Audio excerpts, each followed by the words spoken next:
Sir, step away from the line, now. The command tore through the boarding gate. Malik Adeyemi froze mid-step, boarding pass raised, scanner inches away from beeping green. "What?" he said. "You heard me. Move!" The voice was loud, sharp, public. Heads snapped around instantly. Conversations died. A baby stopped crying. A suitcase rolled to a halt. Malik hadn't argued, hadn't delayed boarding, hadn't spoken before that moment. He had already been cleared, and now he was being shouted at like a problem. The story you are about to watch reveals what happens when calm questions are treated like disobedience. Malik stepped aside, not because he understood, not because he agreed, because he knew something most people learn the hard way. If you pause, they decide who you are for you. The gate agent didn't scan his ticket. I didn't look at the screen again. She stared at him like she was trying to confirm a feeling. A supervisor appeared almost immediately. Same uniform, sharper posture, authority without warmth. "What's the issue?" she asked. The agent leaned in and whispered. The supervisor nodded once. She never looked at Malik's ticket. She never asked his name. She looked straight at him and said, "You'll need to wait over there." Malik frowned slightly. "Is there a problem with my boarding pass?" Her smile was thin and practiced. "This flight is extremely full." "I understand," Malik said, "but I was cleared to board." She tilted her head, studying him. "Clearance can change." The words were calm. The meaning was not. People behind Malik sighed loudly. Someone muttered, "Why's he holding everyone up?" Another voice said, "I just let them handle it." Malik felt the shift instantly. A moment ago, he was a passenger. Now, he was a delay. He was told to sit. He sat. Boarding continued without him. Families passed. Couples laughed nervously. A man in a suit stared at his phone like it was suddenly fascinating. No one met Malik's eyes. 30 seconds passed. Then a minute. Then 2. Malik stood again. "Excuse me," he said calmly. "Can you tell me what the issue is now?" The supervisor exhaled sharply, loud enough for others to hear. "Sir, you need to calm down." Malik blinked. "I am calm." "No, you're not." That sentence landed harder than the shouting earlier, because it rewrote reality. "I'm just asking a question," Malik said. "And I'm giving you instructions," the supervisor replied, louder now. Her voice had changed. Performative. So please stop escalating." Heads nodded around them. Escalating. Malik hadn't raised his voice once. 3 rows back, a man by the window closed his laptop. He had been typing. Now he reached into his bag and pulled out a small notebook. He uncapped his pen. He didn't sigh, didn't react, didn't intervene. He watched, and he wrote. The supervisor leaned closer to Malik. "If you continue," she said quietly, "you will not be allowed on this flight." Malik felt his chest tighten. "For asking why I was removed?" "You were not removed." "I was. This conversation is over." Behind them, the boarding door beeped. "Final boarding call." Time pressure, public pressure, control tightening fast. Malik took a breath. Measured. Careful. "So, let me understand," he said. "I was cleared to board." "Oh, and now I'm being punished for speaking?" That sentence did it. The supervisor's expression hardened instantly. "Security," she said loudly. The word echoed. Heads turned again. A man in a dark uniform stepped forward. "What's the issue?" he asked. The supervisor didn't hesitate. "He's refusing to comply." Malik turned sharply. "That's not true." The man didn't look at Malik's face. He looked at his hoodie, at his bag, at his posture. Then he nodded. "Sir, step further away from the gate." People whispered openly now. Someone shook their head. Another person lifted a phone, then quickly lowered it when the supervisor glanced over. Malik felt it. The invisible verdict. Once a crowd decides you're the problem, explanations don't matter. "Am I being removed from the flight?" Malik asked. "Yes," the supervisor said flatly. For what reason?" "Failure to comply." "With what?" She didn't answer. The gate door closed with a heavy sound. 3 rows back, the man by the window wrote one last line. Slow, precise. He underlined it twice. Then he closed the notebook and slid it back into his bag. No one noticed. As Malik was led away, he didn't shout, didn't resist, didn't plead. He just said one thing quietly. "I didn't do anything wrong." Behind him, the plane pushed back from the gate. People adjusted their seats, fastened their belts, moved on. They believed it was over. It wasn't. Because someone important had just witnessed everything. And unlike the others, he hadn't looked away. What Malik didn't know, what no one at the gate knew, was that the moment they silenced him, they had already lost control of the ending. Malik walked beside the security officer without resistance. No dragging, no raised voice, no dramatic scene. That confused people. Most situations like this ended louder. This one didn't. The supervisor stayed behind at the gate, already turning away, already moving on. Her job was done. The problem had been removed, or so she believed. Malik stopped just once. "Am I being rebooked?" he asked calmly. The officer didn't answer. He just gestured forward. They didn't take Malik to a room. They didn't sit him down. They didn't explain anything.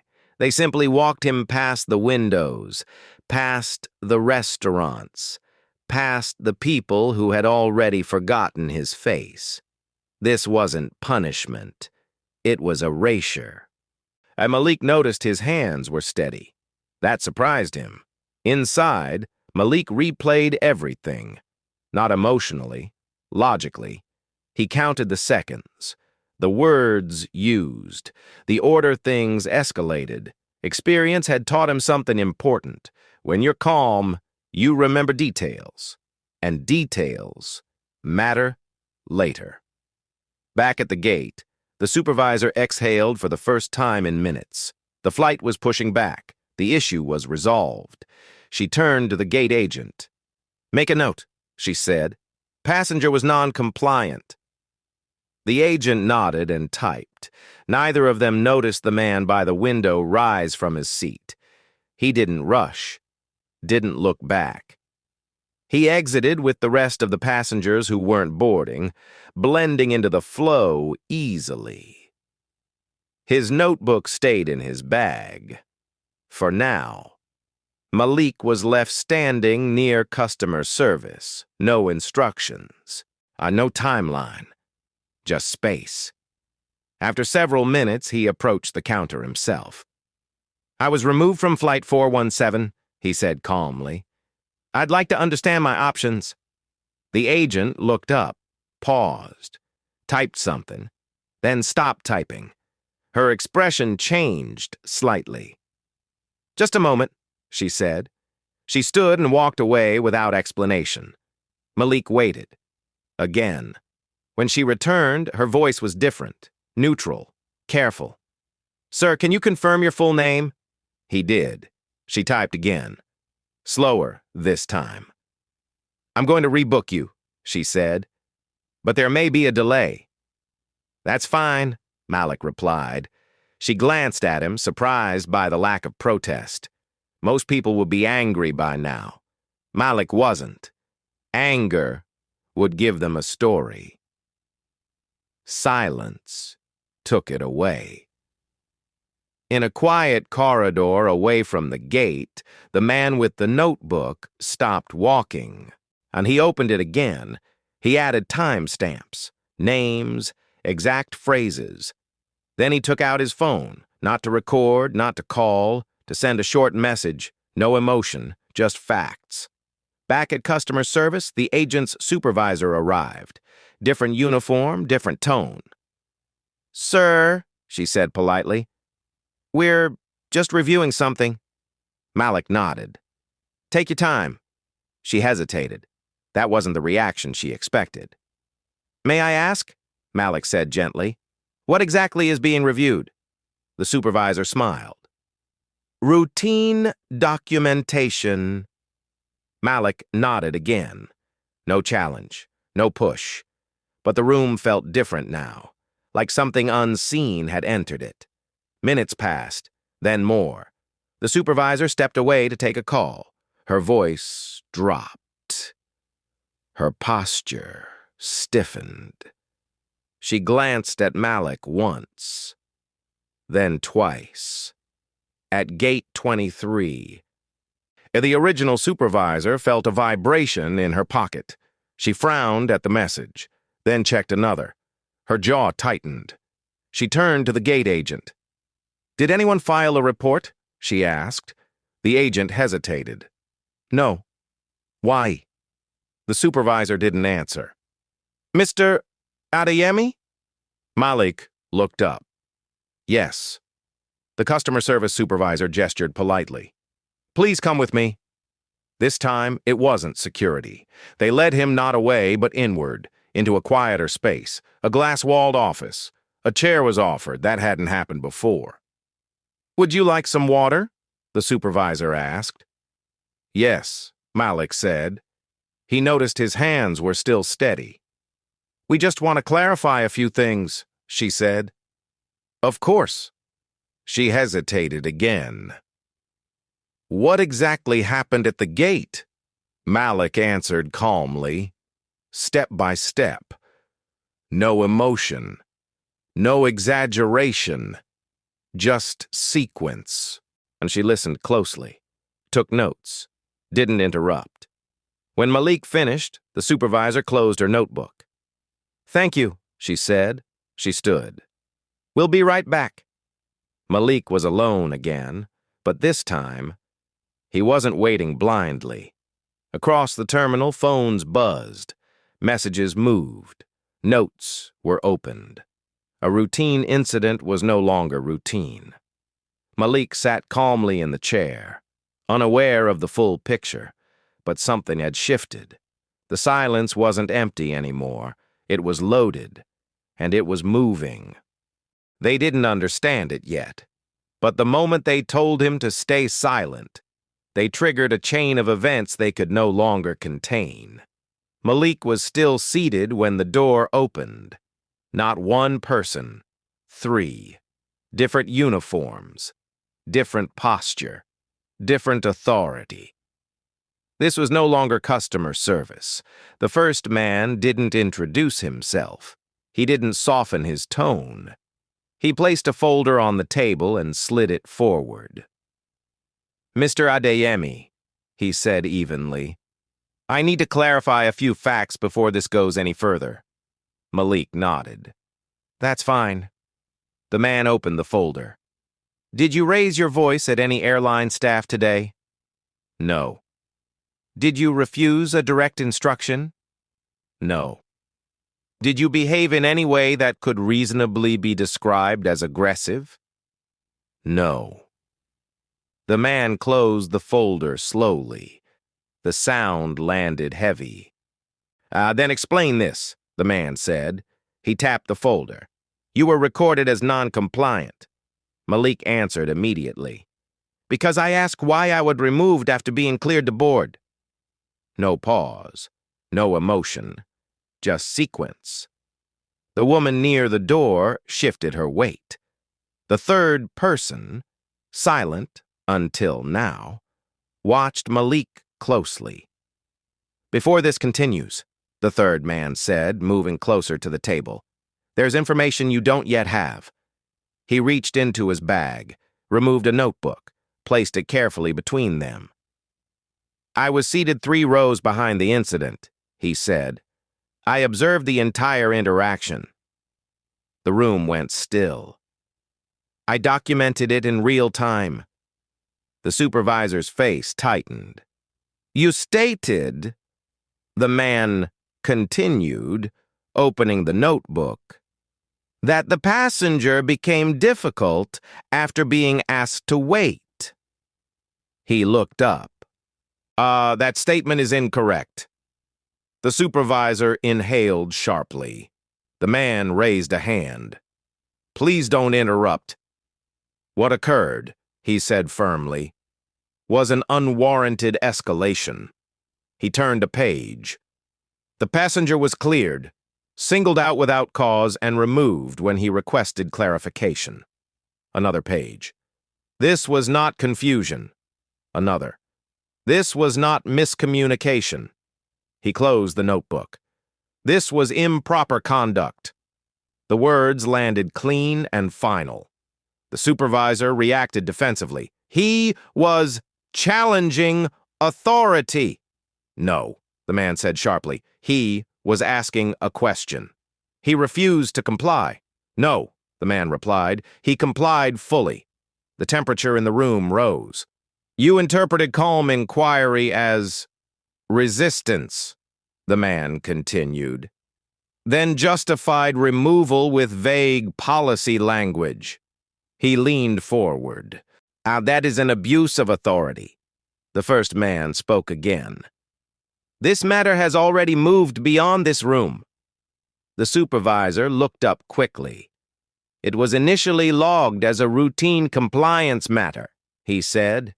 He tapped the folder. It no longer carries that classification. Malik looked up. What does it carry now? The man met his gaze. A confirmed case of improper removal. No one spoke, not because they didn't want to, because there was nothing left to argue. The woman near the door spoke quietly. The flight crew has been notified. The supervisor's voice cracked slightly. And formal statements are being requested. At the aircraft door, a notification appeared on the crew tablet. Then another. The captain frowned. Hold position, he said. Why? The co-pilot asked. We've been flagged for a gate issue. Back in the room, the first man turned to Malik. Mr. Adeyemi, he said, you were removed from a confirmed flight without valid cause. The words were precise. We acknowledge that. The supervisor stared at the table. Corrective action is being initiated immediately, the man continued. What does that mean? Malik asked. Personnel review, he said plainly. The supervisor's shoulders stiffened. I followed procedure, she said. The observer shook his head. No, he said. You followed assumption. That was worse. This incident, the observer added, will be included in an active audit. The word audit changed everything. And it will not be isolated. The supervisor exhaled slowly. Outside the room, whispers moved. Screens refreshed. Staff glanced toward the glass. Something had shifted, and everyone felt it. Mr. Adeyemi, the woman said carefully, you will be boarded immediately. Malik looked up. On the same flight? Yes. The supervisor reacted sharply. The man nodded. Yes. They walked Malik back through the terminal, not escorted, accompanied. The gate agent stepped aside. The scanner beeped. Green. Clear. As Malik passed the supervisor, he paused, not to accuse, not to celebrate, just to speak. You could have answered the question, he said quietly. Then he boarded. The aircraft door shut. Correctly this time. The supervisor remained at the gate. The notebook stayed closed. The record was complete. And for once, the system had been forced to confront itself. The plane climbed smoothly. Seatbelt lights dimmed. Cabin noise returned to normal. To anyone watching from the aisle, Malik Adeyemi looked like any other passenger. Head back, eyes forward, hands resting calmly on the armrests. No shaking, no visible anger, no relief either, just stillness. The kind that comes after something important has already happened. Malik replayed nothing. That surprised him. He had expected the familiar loop, the moment-by-moment replay, the imagined responses, the delayed reactions. But none of that came. Instead, his mind settled into something quieter. Resolution. Not satisfaction. Resolution. At the gate, the supervisor remained standing long after the aircraft pushed back. She didn't follow the rest of the staff. Didn't check her phone. Didn't speak. Her posture was rigid, like someone waiting for a verdict that hadn't yet arrived, but already knew what it would say. The terminal noise moved around her. She felt strangely separate from it. An email arrived before she left the gate. Subject line, follow-up required. No emotion in it. No accusation. Just a request for clarification. She stared at the screen longer than necessary. This wasn't discipline. This was process. And process always lasts longer. Elsewhere in the terminal, the man with the notebook walked calmly toward an exit. He didn't check messages, didn't reread his notes. They were already where they needed to be. The notebook stayed closed. That mattered. When something is written once, cleanly, it doesn't need repeating. Mid-flight, Malik reached into his bag and pulled out his phone, not to scroll, not to distract himself. And he opened a blank note. He typed a single sentence, then stopped. He didn't send it. Not yet. Commitment doesn't rush. Hours later, after landing, Malik stood at the baggage carousel. The noise was familiar, routine, but his body reacted before his thoughts did. A raised voice nearby made his shoulders tense. A sharp command sent a flicker through his chest. He noticed it, didn't judge it, stored it. That's how change actually starts.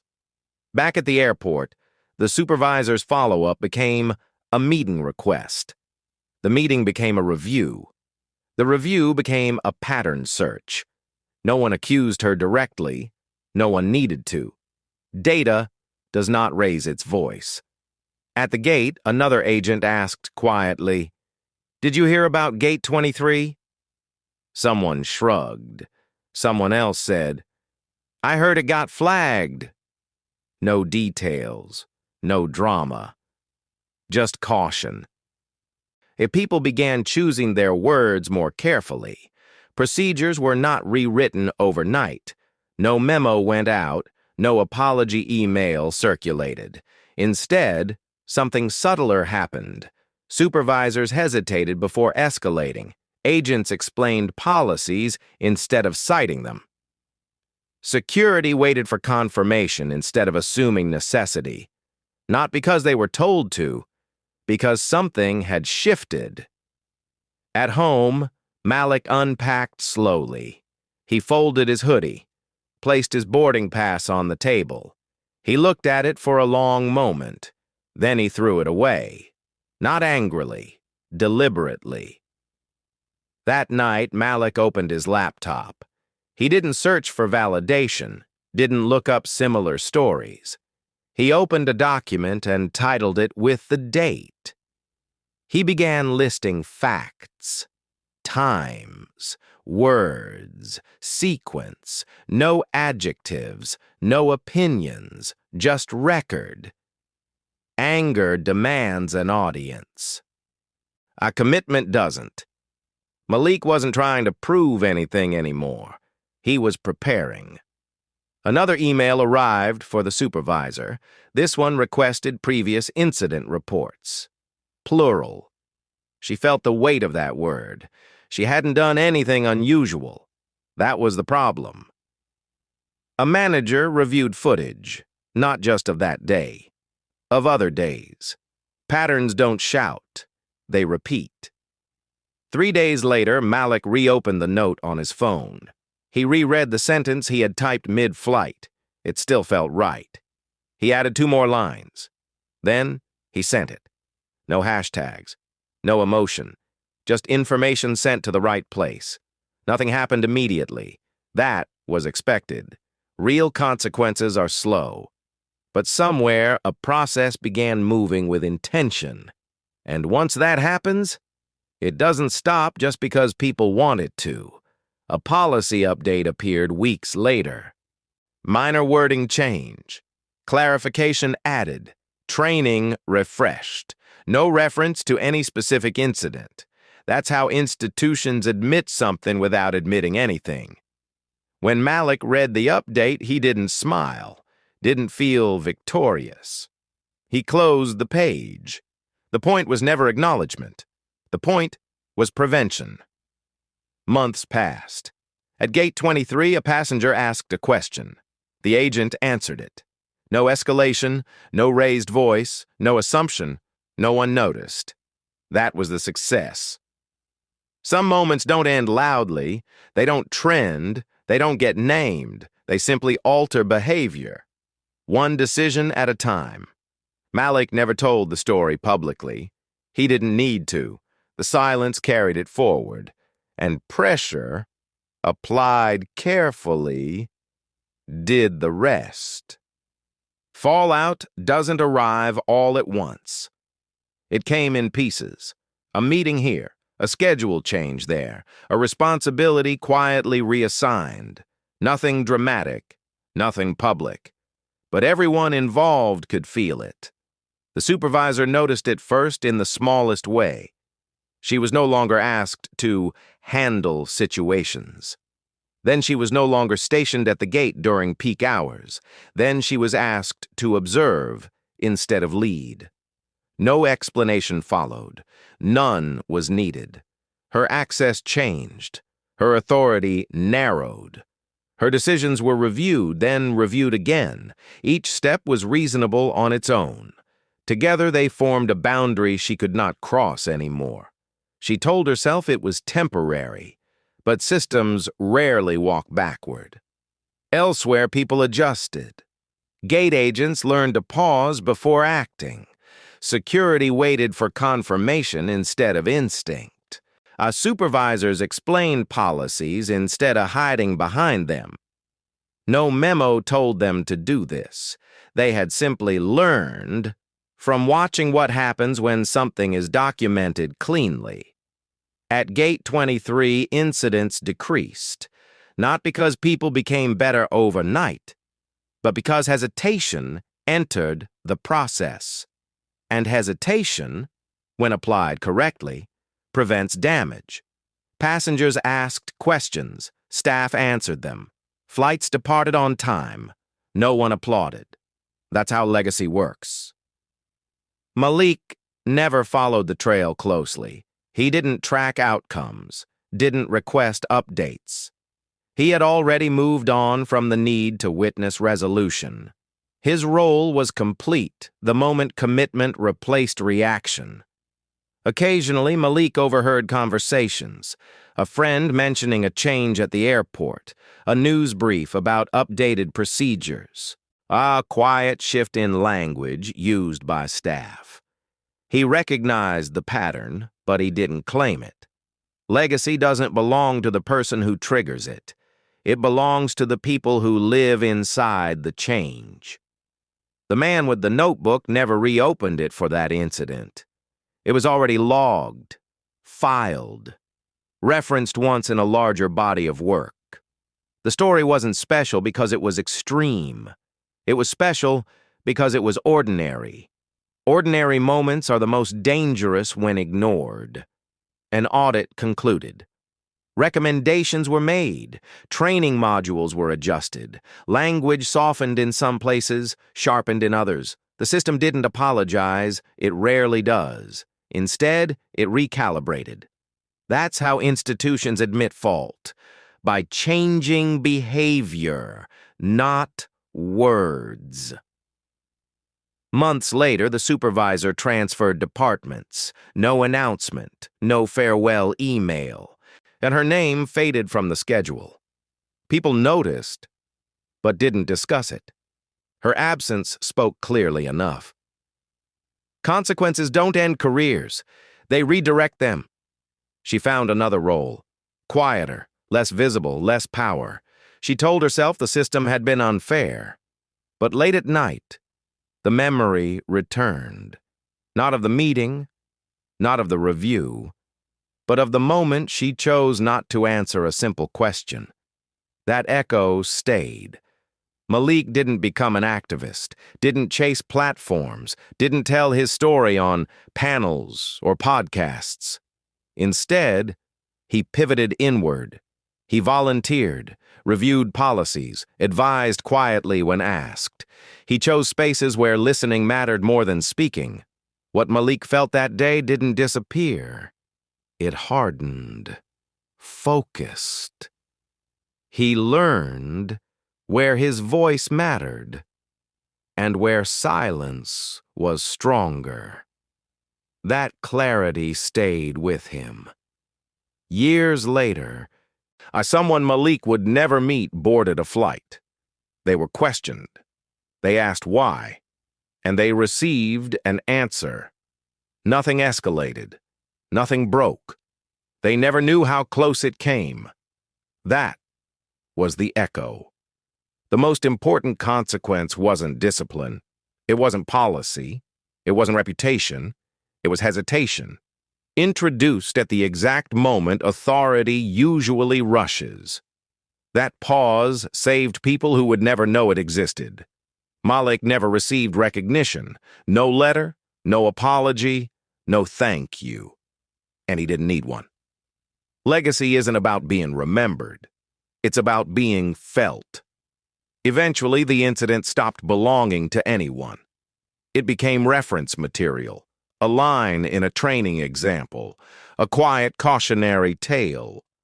That's when it truly ended. Some stories close with justice, some close with truth.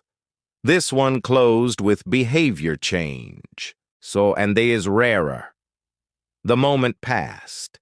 The system adjusted. The people involved carried on. But something stayed altered, not loudly, not visibly, permanently.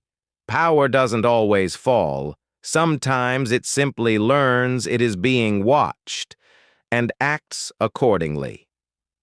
This story didn't end with shouting. It didn't end with revenge. It ended with something far more dangerous, change. And if this moment stayed with you, if you felt the silence, the pressure, the weight of what almost happened, then you already understand what this channel is about. Because there are stories happening every day that never make the news, never go viral, and only change the world quietly. We tell those stories here. So if you believe power should be questioned, if you believe silence can be a weapon, and if you want to see what really happens after the moment everyone else looks away, subscribe. Not for noise, not for outrage, but for the truth that lingers, and the stories that don't let go.